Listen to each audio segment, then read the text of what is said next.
कभी सोचा है कि देश का एक टॉप इंटेलिजेंस ऑफिसर ही देश का सबसे बड़ा गद्दार बन सकता है? आज हम एक ऐसी ही कहानी की तह तक जाएंगे जहां वफादारी और धोखा एक ही सिक्के के दो पहलू बन गए थे। तारीख थी 4 मई 2004। बाहर से देखने में तो सब कुछ बिल्कुल शांत था, लेकिन भारत की खुफिया एजेंसियों के अंदर एक ऐसा तूफान आने वाला था जो हमेशा के लिए बहुत कुछ बदलने वाला था। जगह थी नई दिल्ली की डिफेंस कॉलोनी, एक पॉश इलाका जहां आमतौर पर हर कोना सुरक्षा और निगरानी में रहता है। लेकिन उस दिन वहां एक घर था जो सबकी नजरों से बचकर एक बहुत बड़े राज को अपने अंदर छिपाए हुए था। जब आरएनडीओ के अधिकारियों को शक हुआ तो वो एक घर का दरवाजा तोड़कर अंदर दाखिल हुए। पर अंदर क्या था? सिर्फ सन्नाटा। उनका टारगेट आरएनडीओ के जॉइंट सेक्रेटरी रविंद्र सिंह जैसे हवा में ही गायब हो चुका था। सवाल यह है कि आखिर ऐसा क्या हुआ कि एक इतना सम्मानित अधिकारी, एक इतना बड़ा अफसर अपने ही देश को धोखा दे बैठा। चलिए इस कहानी की जड़ों तक चलते हैं जहां से इस गद्दारी की शुरुआत हुई।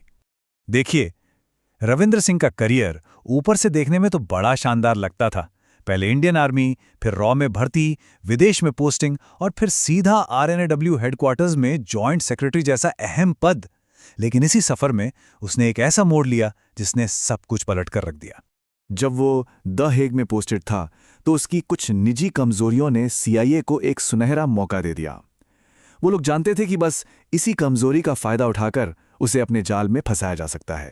तो सीआईए ने क्या किया? उन्होंने अपनी एक महिला एजेंट का इस्तेमाल किया जिसे हनी ट्रैप कहते हैं।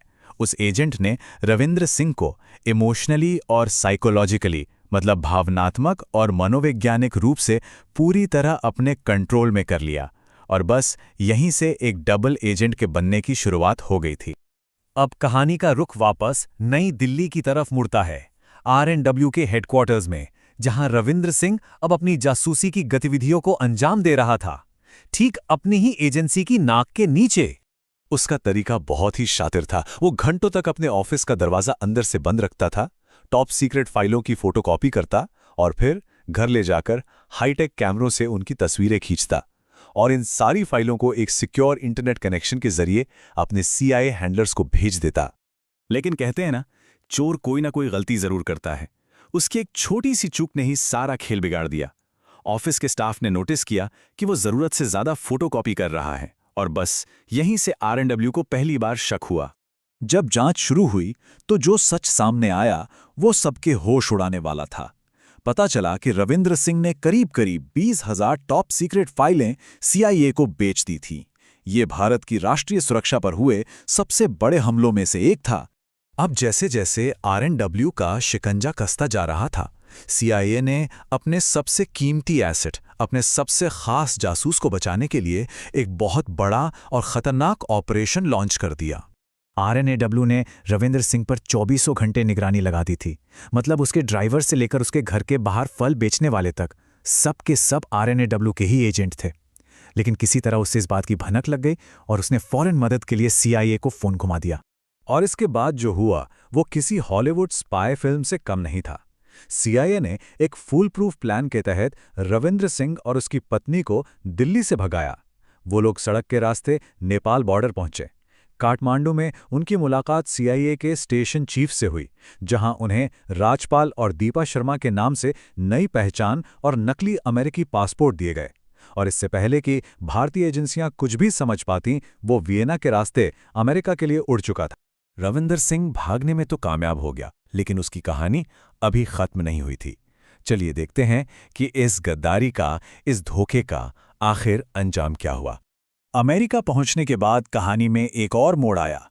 जब सीआईए को लगा कि अब रविंद्र सिंह उनके किसी काम का नहीं रहा, तो उन्होंने उसे पूरी तरह से अकेला छोड़ दिया।